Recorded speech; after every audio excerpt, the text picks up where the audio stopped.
Les bons plans, Rachel, une maman de la région de Charleroi, elle les traque depuis 1 an et elle est devenue experte dans l'art de dénicher les réductions les plus alléchantes.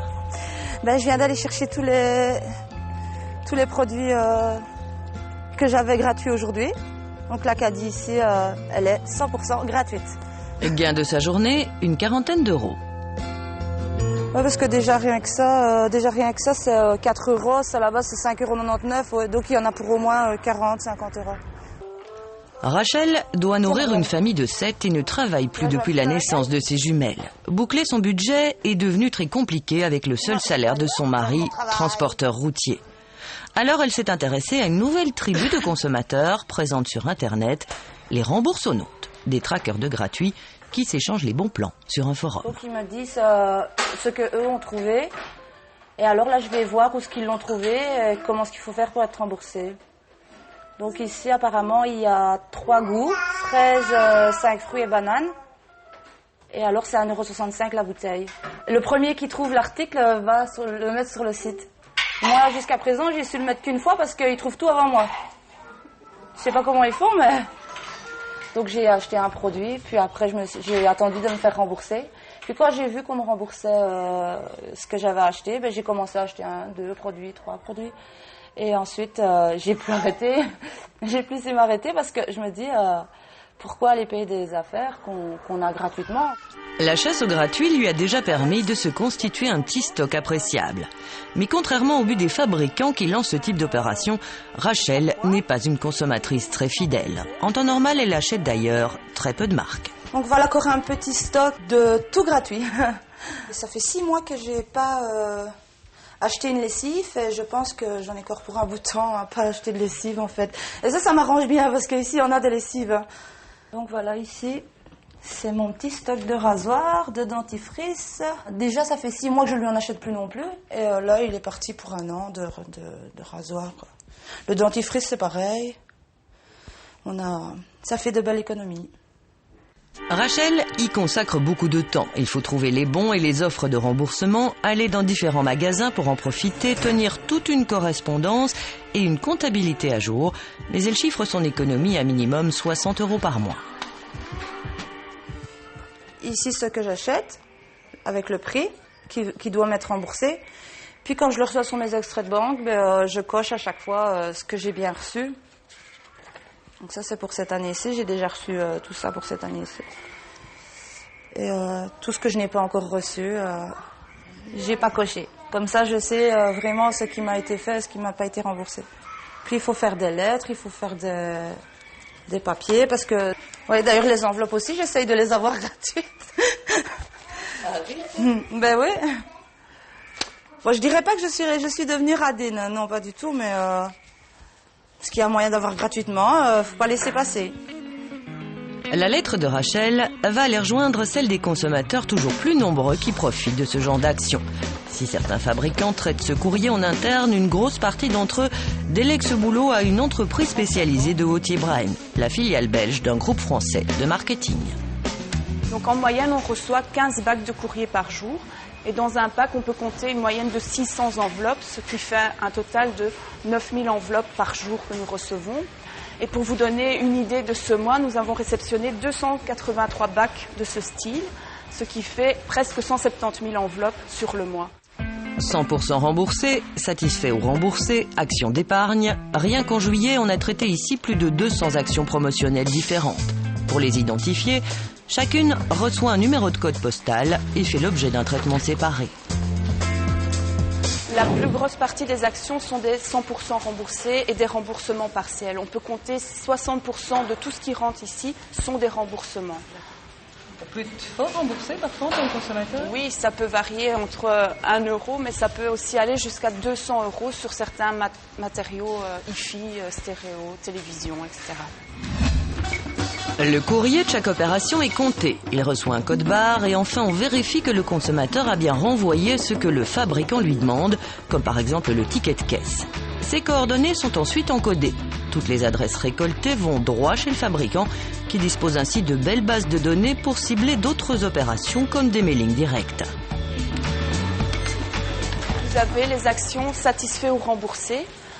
où le consommateur, donc, où on encode, on saisit les coordonnées du consommateur, le nom du magasin, le montant à rembourser et la raison pour laquelle le consommateur a refusé sa demande. Petit tuyau, peu de raisons sont refusées. C'est pourtant le type d'opération qui marche le moins bien. Seulement 2% de réponses, comme si le Belge n'aimait pas beaucoup se dire mécontent.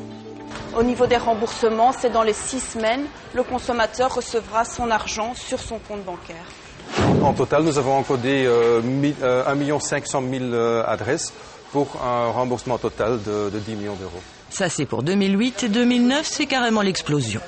L'évolution, c'est en croissance en fait. Donc pour cette année-ci, au bout des premiers 6 mois, on constate qu'il y a une croissance de plus ou moins 44% encore dans les encodages et dans les actions de ce type de refund. Oui. Rembourser totalement ou partiellement un achat, ça coûte cher. En moyenne, il y a de 30 à 65% de réponses. Mais ces opérations restent globalement intéressantes grâce à leur retombée sur le chiffre d'affaires.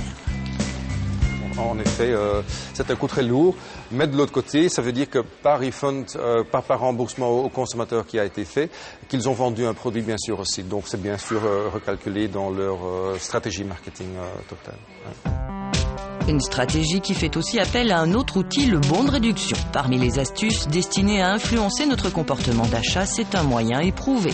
Bon à découper, envoyé par mailing, directement placé sur le packaging, on en imprime chez nous quelques 8 milliards par an, plus qu'en France ou en Allemagne. Avec 14 bons utilisés par personne en 2008, le Belge est le champion du monde incontesté du bon de réduction. Je les découpe d'abord et puis je regarde si... Mais je prends vraiment les choses qui m'intéressent. Je prends pas les articles en fonction des bons, quoi. Si c'est un article que j'utilise, alors là, oui, je prends le bon.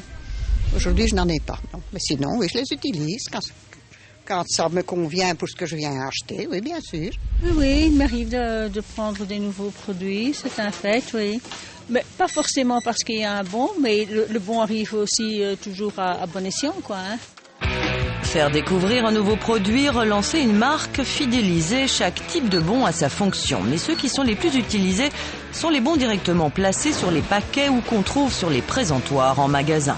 Aucun effort à faire et le deal financier est immédiat. Il faut savoir qu'il y a environ 70% de décisions d'achat qui se prennent dans le magasin, devant le rayon. Et donc forcément, le bon de réduction accroché au rayon a un impact important sur la décision d'achat. Shell Service, une autre société du même groupe français de marketing, s'est spécialisée dans la création, l'impression et le placement de ce type de bons en magasin, ce qui demande une logistique impressionnante. Vendredi après-midi, un hangar en région bruxelloise, dans ses caisses des dizaines de milliers d'euros en bons de réduction, prêts à rejoindre les poches des consommateurs. Ces merchandisers reçoivent leurs feuilles de route et leur briefing. Ils sont une centaine chaque semaine à sillonner le pays pour placer des bons et du matériel promotionnel en magasin. Chaque semaine, nous imprimons environ 2 millions de coupons. Ces coupons arrivent ici tous les jeudis midi chez Shell Service, chez Shell Service, et ensuite sont dispatchés par merchandiser. Donc chaque merchandiser a ses boîtiers, et dans chaque boîtier est préparé le nombre de coupons de réduction qu'il doit placer en point de vente en fonction du routing, donc des points de vente qu'il doit visiter. Et c'est parti pour 1800 points de vente à visiter dans tout le pays. Cette société spécialisée dans les actions marketing sur points de vente couvre quasiment toutes les grandes chaînes de distribution. En 2008, elle a placé 90 millions de bons pour plus de 600 marques et fabricants. C'est 10% de plus que l'année d'avant. Durant l'année, par semaine, il y a à peu près 25 actions. Et ça dépend les périodes et ça va jusqu'à 60 actions par semaine. Chaque seconde, un de ces coupons est pris en rayon en Belgique et au Luxembourg. Et les marques peuvent suivre l'évolution de leurs ventes par un système de scanning. Et chaque semaine, quand je passe, je le scanne pour voir où en est le retrait des bons. Comme ça, le client sait chaque fois voir combien on en a pris et combien ils sont partis.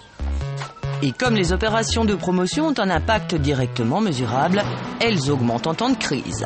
La bataille du dernier mètre, comme l'appellent les marketeurs, celle qui, dans le magasin, consiste à détourner l'attention du consommateur d'un concurrent, est encore plus aiguë. Il faut conserver ses parts de marché. Les familles font attention à leurs dépenses et effectivement, les offres de bons de réduction ou les 100% remboursés sont des actions qui sont de plus en plus pratiquées. Et oui, on constate quand même une augmentation des bons de réduction en cette période. Il y a un lien qui est clair.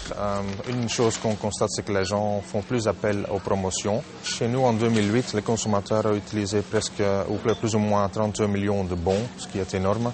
Et on constate pour les 6 premiers mois de cette année-ci que ce chiffre est toujours en augmentation, plus 4 pour les premiers 6 mois de cette année-ci. La marque cherche à vendre, le distributeur a augmenté le trafic dans son magasin, une stratégie commune qui sert aussi à lutter contre la concurrence du hard discount. Pour la marque nationale, c'est souvent la marque qui prend l'initiative. Pour d'autres promotions, ça s'inscrit dans le dialogue de négociation entre le fournisseur et le distributeur. Pour d'autres promotions, c'est nous qui prenons l'initiative, donc ça dépend vraiment du type de promotion.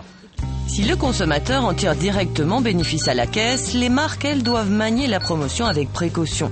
Négliger la pub, estiment les spécialistes, c'est prendre le risque de faire de la place aux concurrents qui continuent à investir en publicité. Car si la promo fait vendre à court terme, la pub, elle construit et entretient l'image de marque et la notoriété à long terme.